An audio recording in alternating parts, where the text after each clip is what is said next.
how to use an ADX indicator. So this indicator should not be used solely. So dapat may mga confluences pa rin tayo.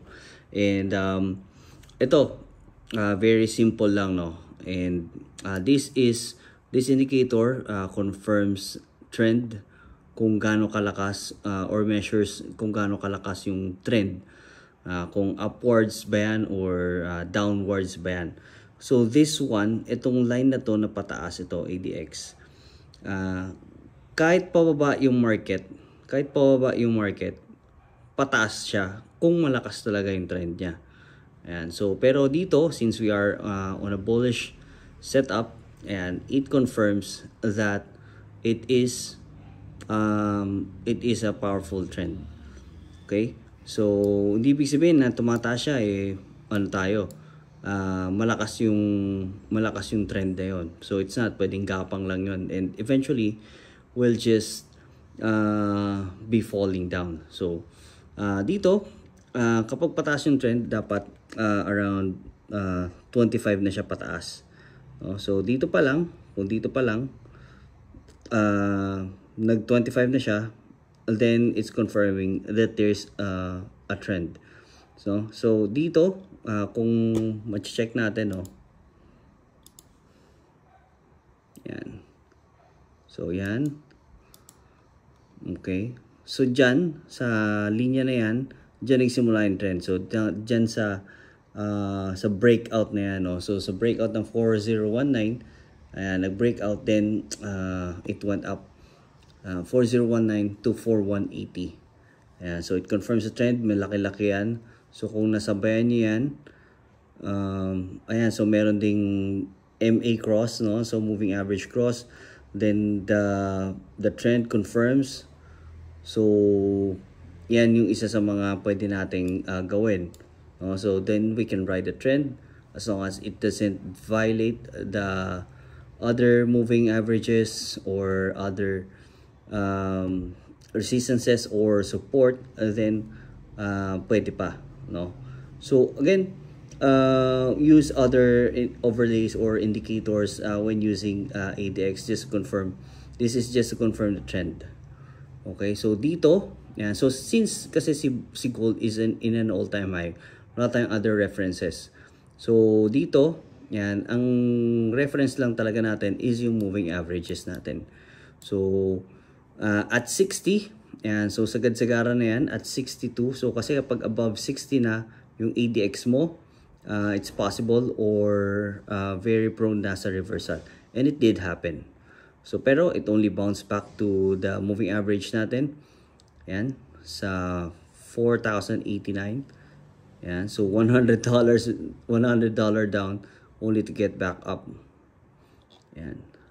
So ganun siya kalakas. So okay, so lahat kasi pataas. Pero let's see yung mga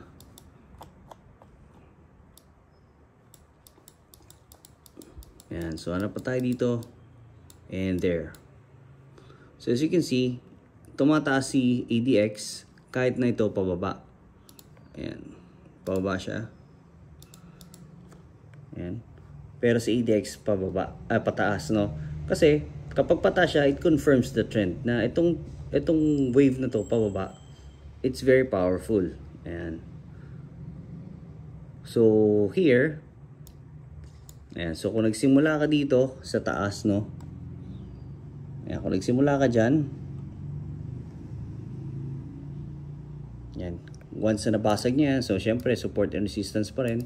Once na nabasag niya, nakita mo meron ka ng ADX dito na nagbi-build up, and you can entry here sa moving average cross and retest. Yan. And then you can just look left for your targets. Yan.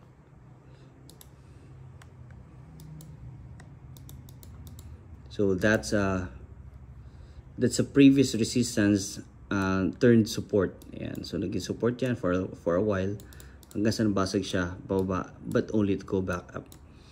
Okay, so it doesn't mean na pababa yung trend, pababa rin to. No.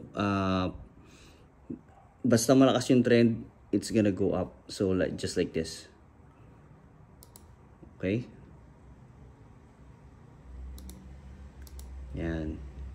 So there's a double top, basag, yan, basag, retest, then entry here, yan, stop loss here, and then you have 1:2 risk reward ratio there. With a confirmed trend, you can actually trail this one. Yan, kasi sobrang lakas niya. Yan. So that's how you can use this ADX indicator. You can set it on default lang 14. And again, kapag 25, it confirms yung trend na yun, whichever it is, kung pataas ba yun o pababa, basta umabot yung ADX mo ng 25, then it confirms the trend na it's going to be a big one. And also use other confluences, no? So like support and resistance pa rin, formation pattern, use moving averages. Then you can just pair this oscillator na ADX. And that's it, guys. I want to invite you to join our Telegram community. And yeah, there we provide trade signals, trade ideas. And if you want to